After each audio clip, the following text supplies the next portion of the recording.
Okay, wala akong kasama ngayon. Good morning! Happy Sunday! Okay, today tatapusin natin yung rest of chapter 1. We are studying the first letter of Paul to Timothy. Okay? And ito yung lessons natin ngayon is 4 words, 4 stops, galing sa end ng chapter 1. Bago natin pag-usapan ng salita ng Diyos, manalangin muna tayo. Heavenly Father, we thank you for this time. We thank you for your word that enlightens us, empowers us, and encourages us to do your will. And we ask all of this in Jesus' name.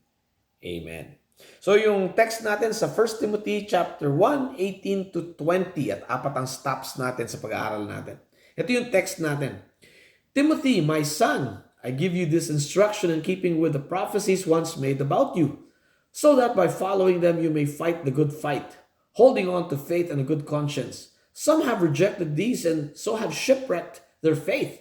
Among them are Hymenaeus and Alexander, whom I have handed over to Satan to be taught not to blaspheme. Yan. So, apat ang stops natin. Yung unang stop natin, yung word ay prophecy. So, sabi ni Paul, in keeping with the prophecies once made to you. So, ito rin yung sinasabi ng mga tao sa iyo nung araw. Ito rin yung sinasabi ko sa iyo, itong mga prophecies na to. So, dali, ano ba yung prophecy? Well, prophecy, sa Greek, combination niya ng two words. Pro, meaning before, and femi, making clear. So, pag pinagtugtog natin yung pro-femi na yan, making clear something beforehand.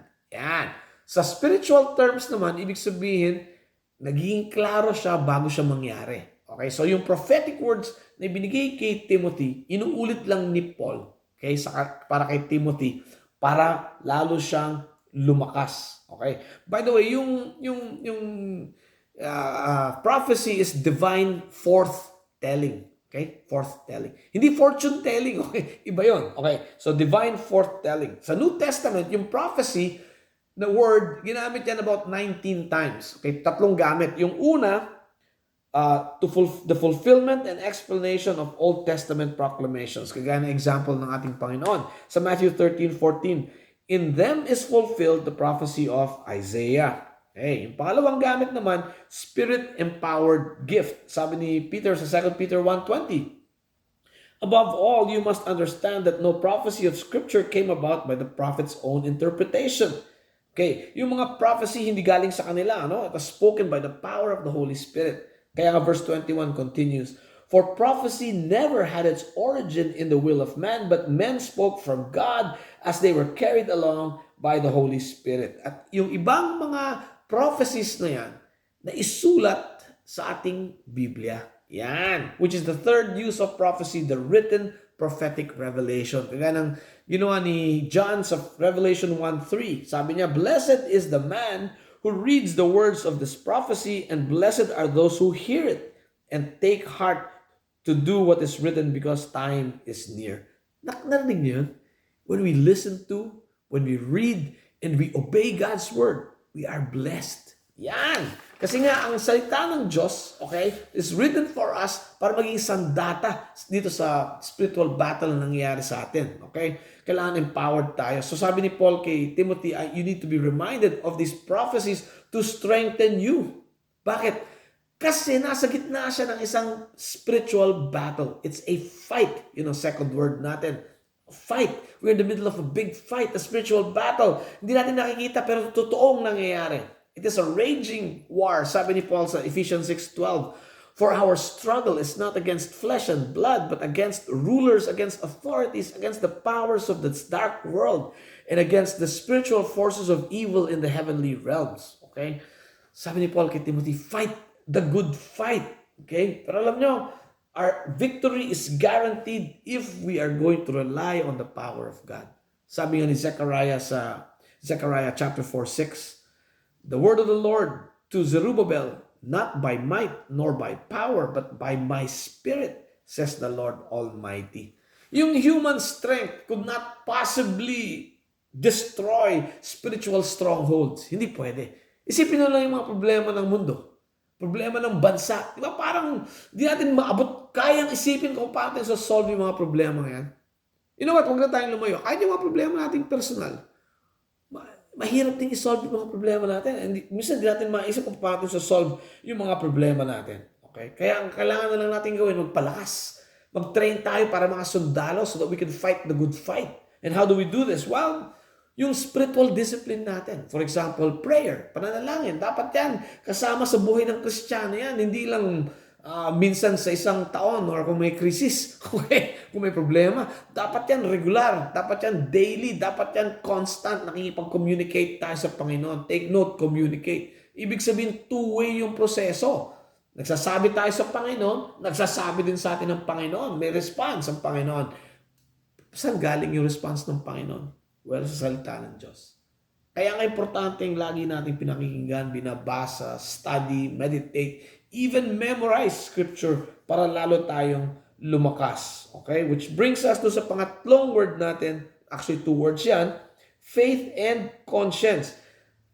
Separately, okay naman ang faith at conscience, pero pag pinag-combine mo yan, no? yung synergy ng faith and conscience will help us to go against the evil of this dark world. First, yung faith. Importante ang faith kasi without faith, we cannot please God. Okay? Kung gusto natin manalo sa spiritual battle, kailangan we do it by faith. Okay? Pero saan ba galing yung faith natin? Yan ba, inipon ba natin yan? May ginawa ba tayo dyan? Sa faith na yan? Saan ba galing yan? Well, faith is a gift from God. Sabi ni Paul sa Ephesians 2:8-9, "For by grace you have been saved through faith. And this is not from yourselves. It is a gift from God, not by works, so that no one can boast." Okay? Kung anak tayo ng Diyos, yung faith natin, yung pananampalataya natin, hindi galing sa atin yan. Regalo yan ng Diyos sa atin. Okay? Meron ako nabasang isang illustration na gusto kong i-share sa inyo. Kunwari lang, may nagbigay sa inyo ng 1,000,000. Sana all. Sana magkatotoo. Someone gives you 1,000,000. Okay? Alam nyo, old school ako. Kailangan mo pirmahan yung likod nan. Okay, at tawag dyan, endorsing it with your signature. Pag hindi mo pinirmahan yan, yung papel na yan, useless yan. Di ba? Pag pinirmahan mo yan, pwede mo nang i-encash or i-deposito. Dahil ngayon, may value na siya. Okay? Alam nyo, it is a non-work. Yung pag pinirmahan mo lang eh. May nagbigay sa'yo, ginawa mo lang, pinirmahan mo. Non-work yan. Ganon din ang pananampalataya natin. It's a gift from God. And the only thing we do is to receive it. Tanggapin lang natin. Yung pagtanggap sa faith, pagtanggap sa pananampalataya, non-work din yan. Parang pirma sa likod ng cheque. At sabi ni Paul sa kanya, "My son, hold on to the gift of faith." Okay? And then combine this with conscience. Okay? Ano ba yung konsyensya? Sa Greek yan, synedesis. Okay? Kombinasyon ng dalawang salita. Sin, ibig sabihin with, and ids, to know or to be aware. So literally, konsyensya ibig sabihin with an awareness. Okay? With an awareness. Sa spiritual terms naman, it is a moral awareness. Part of being created in the image and the likeness of God. So Genesis 1:26, ito ang sabi ng ating Panginoon. "Let us make man in our image, in our likeness." Okay, nung likha tayo ng Panginoon, we were created in the image of God. Meron tayong built-in capacity to know right from wrong. Nandiyan na. Nasa sa atin na. Dahil nga we were created in the image of God, alam natin yung tama at saka mali.